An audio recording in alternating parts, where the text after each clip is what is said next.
تو علی ظفر صاحب، آپ کے خیال میں یہ ایک بڑی پازیٹیو ڈیولپمنٹ نہیں ہے؟ اس کا تو فائدہ آج کل کیونکہ آپ کے لوگ حراست میں لیے جاتے ہیں تو ان کو بھی ہوگا، اور کل کو جنہوں نے یہ آج بل منظور کیا ہے اگر خدا نہ خواستہ یہ حراست میں آتے ہیں تو ان کو بھی اس کا فائدہ ہوگا.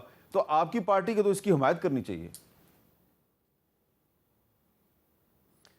جی یقینی طور پہ یہ اچھا ایک قانون ہے اور اس کی ضرورت تھی، اور لیکن ہم لوگ اس وقت تک بائیکاٹ کر کے تو اسمبلی میں موجود نہیں تھے، ورنہ یقینی طور پہ جب یہ بل آتا تو ہم اس پہ غور کرتے.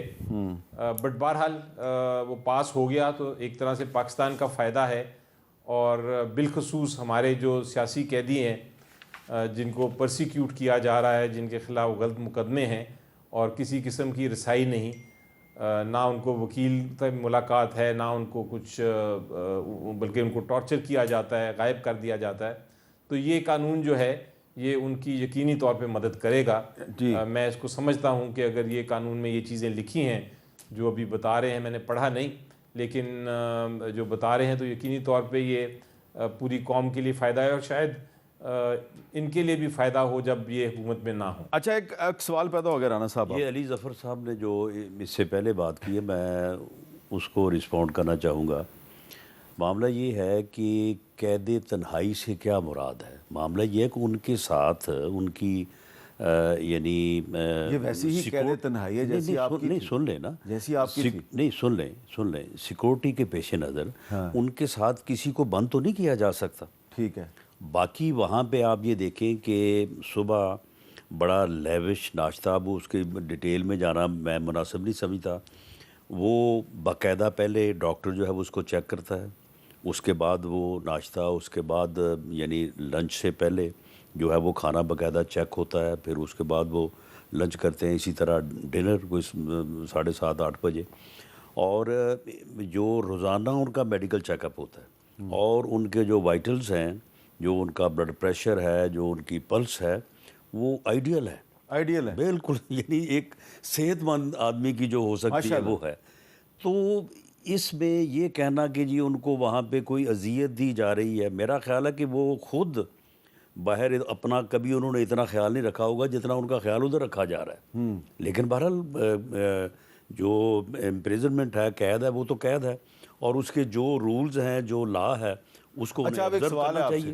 یہ جو بل منظور ہوا ہے آج، زیر حراست افراد جو ہیں اس کا ہے، جی اب کیونکہ یہ ہماری اس پارلیمنٹ نے منظور کیا ہے، تو اس بل پہ اگر عمل درآمد نہیں ہوتا، مثال کے طور پہ اگر بلوچستان میں یا خیبر پختونخوا میں جو لوگ اس وقت زیر حراست ہیں، مارنگ بلوچ ہے یا کوئی لوگ ہیں وہ زیر حراست ہیں، وہ کہیں جی پارلیمنٹ نے یہ بل منظور کیا ہے تو اب آپ ہماری میٹنگ کروائیں، ہماری مرضی کے وکیل سے ملاقات کرائیں، اور ہمیں اخبار بھی دیں، ہمیں گھر کا کھانا بھی دیں، اور اگر اس پہ عمل درآمد نہیں ہوتا تو اس پارلیمنٹ کی پھر کیا عزت رہ جائے گی؟ دیکھیں، جو زیر حراست آدمی ہوتا ہے اسے کسی نہ کسی کورٹ میں جب وہ اگر یعنی ٹرائل جب ہوتا ہے اس کا سزا سے پہلے، تو اسے ہر 14 دن بعد کسی نہ کسی عدالت میں پیش کرنا ہوتا ہے. تو وہاں پہ وہ آدمی جو ہے وہ اپنا رائٹ کلیم کر سکتا ہے. ٹھیک ہے. اور یہ پھر اس عدالت کا یا اس اتھارٹی کا جہاں پہ اسے پیش کیا جائے، اس کی یہ ذمہ داری ہے کہ وہ ان اکارڈنس ود لا جو ہے اس کے اوپر عمل کروائے. اچھا، اب ایک بڑا ہی اہم ایشو ہے جی، وہ ذرا ہم نے ڈسکس کرنا ہے، کیونکہ آج ہمارے دونوں مہمان جو ہیں وہ حسن اتفاق سے دونوں ہی ماہر قانون ہیں. رانا ثناء اللہ صاحب وکیل بھی ہیں اور وزیر قانون بھی رہے ہیں، اور علی ظفر صاحب جو ہیں وہ سب کو پتہ ہے کہ وہ وزیر قانون بھی رہے ہیں اور وہ وکیل بھی ہیں، سپریم کورٹ بار کے سابق صدر بھی رہے ہیں. تو ہمارے جو وزیر داخلہ ہیں محسن نقوی صاحب، انہوں نے کل ایک پریس کانفرنس میں ایک ایسی بات کی ہے کہ جس پہ آج بہت سے ڈپلومیٹس جو ہیں وہ ہم سے پوچھ رہے تھے کہ یہ انہوں نے بات جو کی ہے اس پہ عمل درآمد کیسے ہوگا. کیا بات انہوں نے کی ہے، ذرا سنیں. کوئی لندن بیٹھ کے بکواس کر رہا ہے کہ جی ہمارے آپس میں اداروں میں مسئلہ چل رہا ہے، ہمارے جرنلز کے متعلق کر رہا ہے، تصویریں لگا کے کر رہا ہے. یہ ساری چیز کو رکوانا پڑے گا، اور اس ٹائم پہ جو لوگ وہاں پہ بھی بیٹھے ہیں میں ان کو بھی بتا دوں کہ آپ لوگ بھی بہت جلد واپس آ رہے ہیں. یہ سمجھ لیں کہ آپ کو آ کے یہیں پہ دینا ہے. آپ اگر یہ سمجھیں کہ آپ کو کوئی پروٹیکشن ملے گی، سارا کچھ ہوگا، وہ ممکن نہیں ہے، اور بہت جلد ہم آپ کو یہاں لائیں گے اور آپ کو ان ساری چیزوں کا جواب دینا پڑے گا. محسن نقوی صاحب نے کہا بہت جلد ہم آپ کو یہاں لائیں گے اور آپ کو ان سب چیزوں کا جواب دینا پڑے گا. ظاہری بات ہے کہ لندن میں بیٹھ کر یا کسی اور ملک میں بیٹھ کر جو بھی پاکستان میں اداروں کے درمیان چپکلش پھیلانے کے لیے کوئی سازش کر رہا ہے یا افواہیں پھیلا رہا ہے تو اس کو جواب دہ تو ہونا چاہیے. لیکن سوال یہ ہے کہ یہ کیسے ہوگا.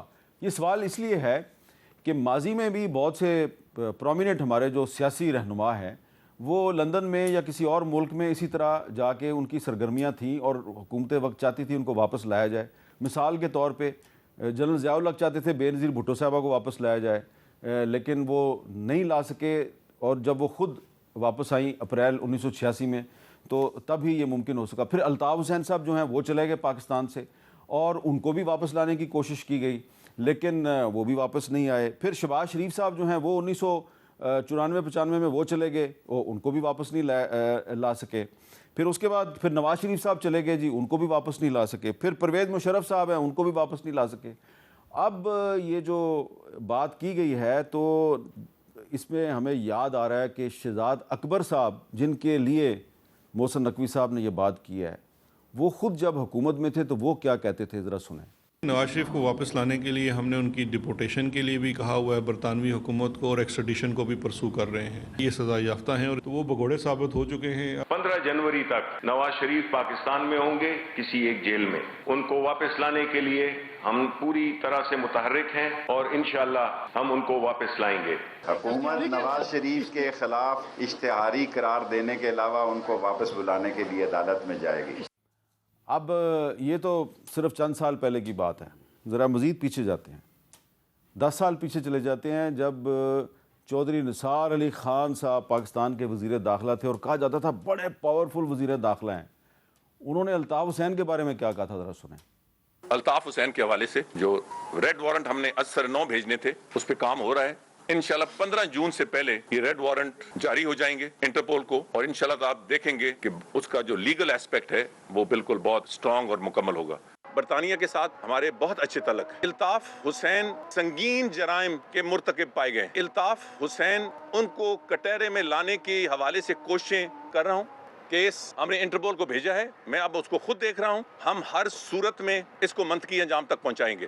لیکن کیا الطاف حسین صاحب کو پاکستان واپس لایا جا سکا؟